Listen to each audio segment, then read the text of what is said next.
Our film begins with Margaret entering the lecture late. The professor is explaining a very important problem and asks the students about the value of sine theta minus sine in y, multiplied by 15,800 plus 2 times 19,765. Margaret enters and confidently says the answer is 967 multiplied by beta over tangent, cosine over cotangent. Indeed, her answer is correct, and the professor praises her, saying, "See, Baheim, Margaret is smarter than all of you." He then shows them Goldbach's pyramid, which contains a very difficult problem that no one has been able to solve before. Whoever solves it will earn their doctorate and perhaps even a Nobel Prize. After the lecture, Margaret asks the professor to review her thesis before the defense. The professor takes her for a walk in the hallway, where he tells her from behind that she is very smart, but her problem is that she is poor. He introduces her to another student, Lucas, who comes from a wealthy family. During lunch, as Margaret goes to eat, she sees her classmates celebrating her for solving the problem. It's worth noting that Margaret is a mathematician working on her PhD thesis on the most difficult problem in history, a problem believed to have no solution. We learn this through her conversation with Lucas, who brags about having the money to fund his research, while sarcastically asking how she plans to fund hers. Margaret responds by saying, "Mathematics is an art, not about money, Daddy," and tells him that money won't make him a scientist.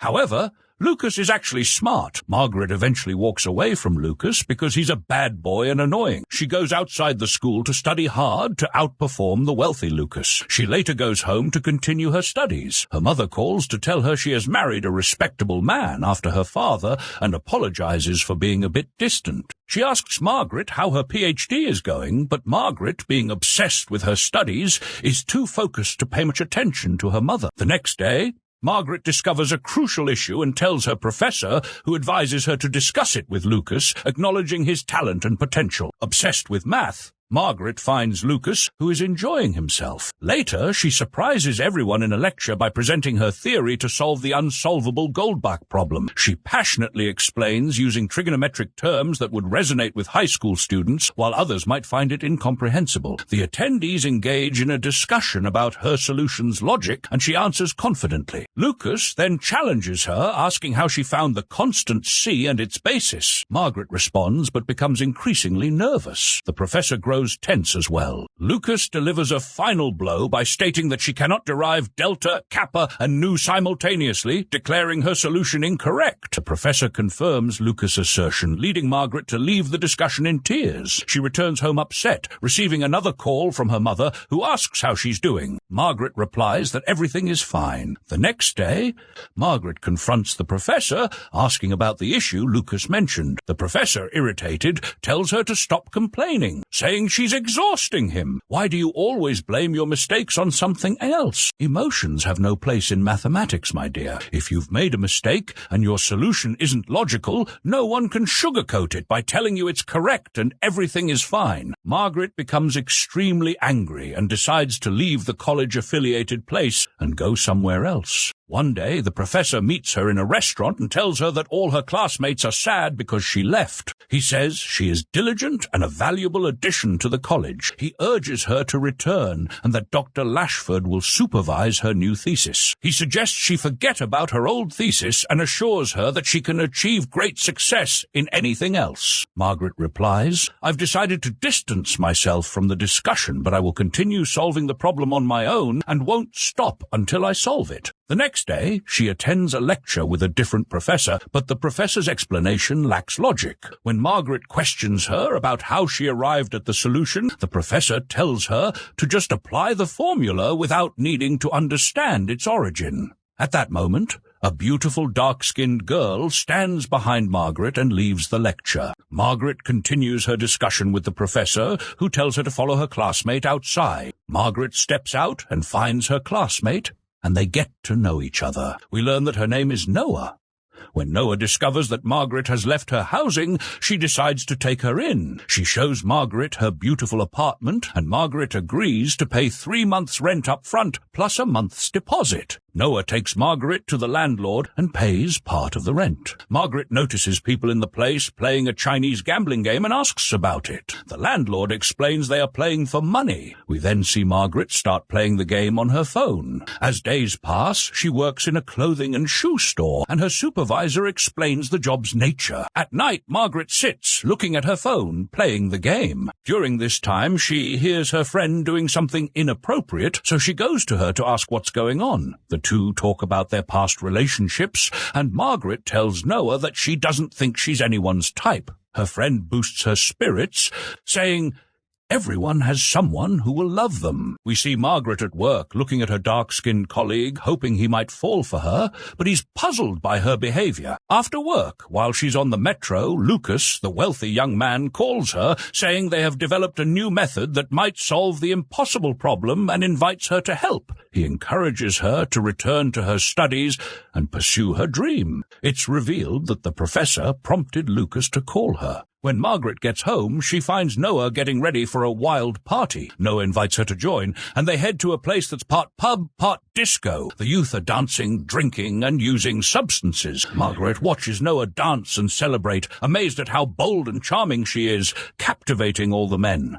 Margaret can't believe her eyes, seeing Noah as the enchanting woman everyone desires, even sprinkling water on someone who was bothering. Noah decides to take it to the next level of professional partying, where the disco and dance floor become a wild scene. Margaret feels sad and out of place because she's the only one no guy is paying attention to. She notices a lonely guy whom no one is noticing either. She decides to follow him outside the club and asks if she can have a word. He replies, "Sure, speak up. No one has ever paid me any attention." Margaret tells him, "Consider me paying attention to you, mate. What are you going to do now?" He responds, "I'll treat you to a couple of lattes to set the mood." He takes her to her place and drinks from the green bottle. She asks him if women are his type, and he responds by saying, "Come on, I haven't even had a dog pay attention to me before. Anything that says hello will do." The next day, we see her happy at work, swaying in front of the sneakers, which isn't quite appropriate. After work, as she's coming down the stairs, her mom calls and asks, "Did you quit your PhD, my daughter? This is your life. You need to get back to it now." Margaret goes to see the doctor and asks him why he informed her mom. He replies, "I had to inform her." She leaves and returns to the apartment, where the landlord demands the overdue rent, saying she must pay by Friday or he will throw her out like a dog. Later, she asks her friend to take her to the landlord so she can play the Chinese gambling game. If she wins, she'll be able to pay the rent. And indeed, dear dragon, that's exactly what happens. We see the very cultured woman enter to play the Chinese money game, which is somewhat like dominoes but with many pieces. She meticulously organizes her cards as she understands mathematics and the language of numbers, allowing her to count all the pieces and focus intently like a dragon's den. Ultimately, she wins the money from her opponents, mastering the game like a duck to water. She wins the rent money, leaves the place, and pays the landlord. She goes home to study after getting a new idea for the impossible problem. Her friend praises her, saying, "Bravo, Margaret." Margaret replies, "It's all about solving equations, nothing more." Margaret continues studying and solving mathematical problems, but also enjoys the disco atmosphere, playing and winning against the men. One day she goes to a large place resembling a restaurant, where the stakes are high this time, but she wins as usual by solving the mathematical problems in her head. One day her mom visits her, walks to the window, and lights a strong cigarette. "I'd like to tell you that smoking destroys health, dear dragon, so stay a sporty dragon." Her mom sits with Margaret at the table afterward. Margaret tells her that she has been playing the Chinese game and even winning some good money, which will secure her future and allow her to buy whatever she desires. Her mom, in turn, asks,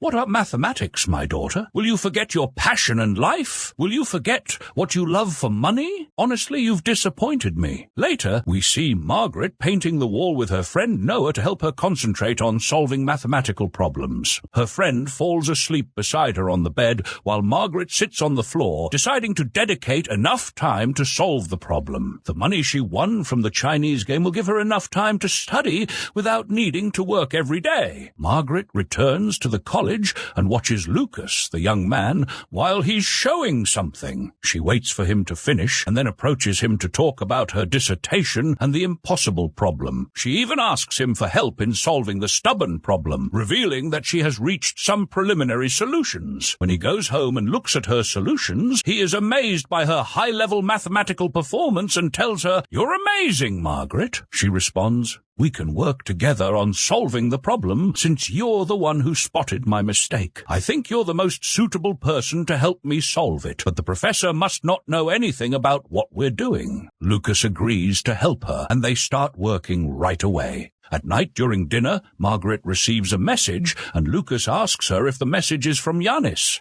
He says that Yanis misses her and wants to see her. When he asks who Yanis is, she tells him he's just for fun and not to worry about it.